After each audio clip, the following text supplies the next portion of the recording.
ಪಶುವೈದ್ಯ ನೇಮಕಾತಿಯಲ್ಲಾಗಿರುವಂತಹ ಭಾರೀ ಅಕ್ರಮದ ಆರೋಪದ ವಿಚಾರಕ್ಕೆ ಸಂಬಂಧಪಟ್ಟಂತೆ ಬಿಜೆಪಿ ಕೆರಳಿ ಕೆಂಡವಾಗಿ ಆಕ್ರೋಶವನ್ನ ಹೊರಹಾಕ್ತಾ ಇದೆ.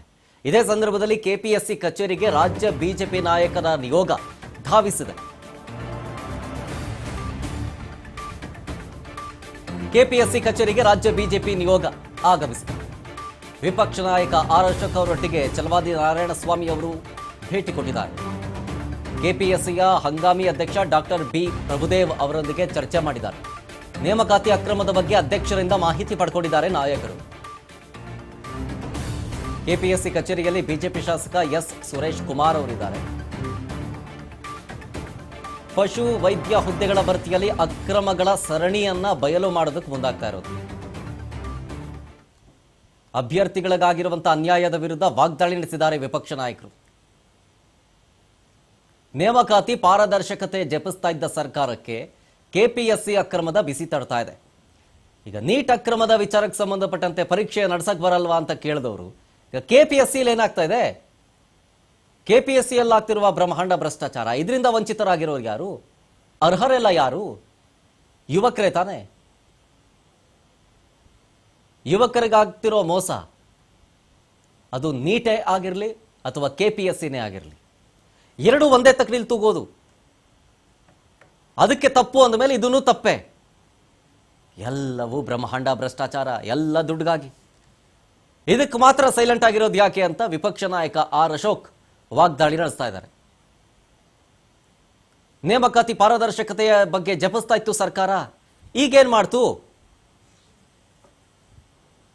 ಈಗ ಪಶುವೈದ್ಯ ನೇಮಕಾತಿಯಲ್ಲಿ 80 ಲಕ್ಷ ರೂಪಾಯಿಗೆ ಡೀಲ್ ಕುದುರಿಸ್ತಾರೆ ಅಂತಂದ್ರೆ ಎಷ್ಟರ ಮಟ್ಟಿಗೆ ವ್ಯವಸ್ಥೆ ಬಂದು ಹಾಳಿಗೆ ಹೆಡವೋವಿದೆ ಅಂತ ನೀವೇ ಯೋಚನೆ ಮಾಡಿ.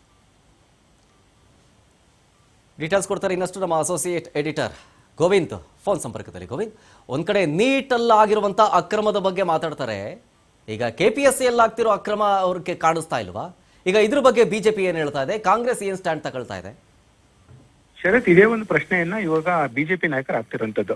ಸೆಂಟ್ರಲ್ ಮಟ್ಟದಲ್ಲಿ ಈಗಾಗಲೇ ನೀಟ್ ಪರೀಕ್ಷೆ ಅಕ್ರಮ ವಿರುದ್ಧ ನೀವು ದೊಡ್ಡ ಮಟ್ಟದ ಹೋರಾಟ ಮಾಡಿದ್ರಿ. ಎಲ್ಲೋ ಒಂದ್ ಕಡೆ ಇದೇ ಒಂದು ವಿಚಾರ ಸಂಬಂಧಪಟ್ಟಂತೆ ಕೇಂದ್ರ ಶಿಕ್ಷಣ ಸಚಿವರು ಈಗಾಗಲೇ ರಾಜೀನಾಮೆಯನ್ನು ಕೂಡ ಕೊಟ್ಟಿದ್ದಾರೆ.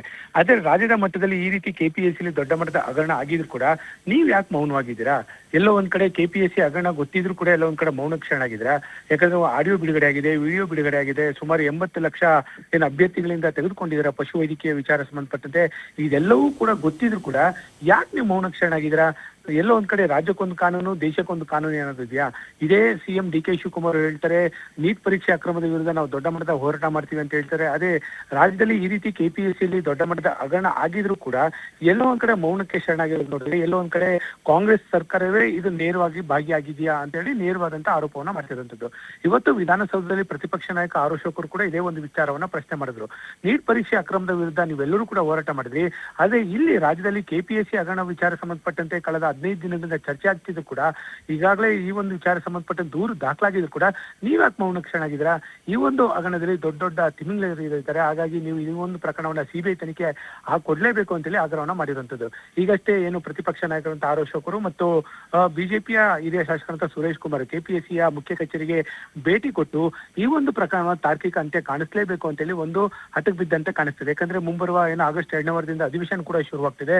ಹಾಗಾಗಿ ಈ ಒಂದು ವಿಚಾರ ಸಂಬಂಧಪಟ್ಟಂತೆ ಅಧಿವೇಶನದ ಒಳಗಡೆ ಕೂಡ ಒಂದು ಪ್ರಶ್ನೆ ಮಾಡೋದಕ್ಕೆ ಈಗಾಗಲೇ ಬಿಜೆಪಿ ನಾಯಕರು ತಯಾರಿಯನ್ನು ನಡೆಸ್ತಿರುವಂತದ್ದು.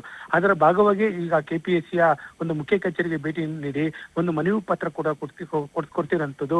ಈ ಒಂದು ಪ್ರಕರಣವನ್ನು ಎಲ್ಲೋ ಒಂದ್ ಕಡೆ 400 ಅಭ್ಯರ್ಥಿಗಳಿಂದ ಈ ರೀತಿ ಒಂದು 80 ಲಕ್ಷದಿಂದ ಹಿಡಿದು 2 ಕೋಟಿವರೆಗೂ ಹಣವನ್ನ ಸಂಗ್ರಹ ಮಾಡಿದರೆ ಇದೆಲ್ಲಾ ವಿಚಾರ ಸಂಬಂಧಪಟ್ಟಂತೆ ತನಿಖೆ ಆಗ್ಲೇಬೇಕು ಅಂತೇಳಿ ಈಗ ಮನವಿಯನ್ನ ಮಾಡ್ತಿರುವಂತದ್ದು.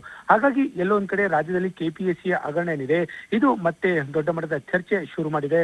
ಒಂದ್ ಕಡೆ ದೆಹಲಿಯ ಮಟ್ಟದಲ್ಲಿ ನೀಟ್ ಪರೀಕ್ಷೆ ಅಕ್ರಮದ ವಿರುದ್ಧ ಯಾವ ರೀತಿ ಒಂದು ಹೋರಾಟ ನಡೀತು ಅನ್ನೋದು ಕೂಡ ಎಲ್ಲರೂ ಕೂಡ ಗೊತ್ತಿದೆ. ಈಗ ಕೆಪಿಎಸ್ಸಿ ಹಗರಣ ವಿಚಾರ ಸಂಬಂಧಪಟ್ಟಂತೆ ವಿದ್ಯಾರ್ಥಿ ಈಗಾಗಲೇ ಬೀದಿಗಿಳಿದಿದ್ದಾರೆ. ಇದಕ್ಕೆ ಒಂದು ಪೂರಕವಾಗಿ ಈಗ ಬಿಜೆಪಿ ನಾಯಕರು ಕೂಡ ಅದಕ್ಕೆ ಬೆಂಬಲ ಕೂಡ ವ್ಯಕ್ತಪಡಿಸಿ ಈಗ ಹೋರಾಟವನ್ನು ಶುರು ಮಾಡೋದಕ್ಕೆ ಎಲ್ಲ ಒಂದ್ ಕಡೆ ನಿರ್ಧಾರ ಮಾಡಿದಂತೆ ಕಾಣಿಸ್ತಾ ಇದೆ. ಶರತ್, ಓಕೆ, ಥ್ಯಾಂಕ್ ಯು ಗೋವಿಂದ್ ಡೀಟೇಲ್ಸ್ಗಾಗಿ.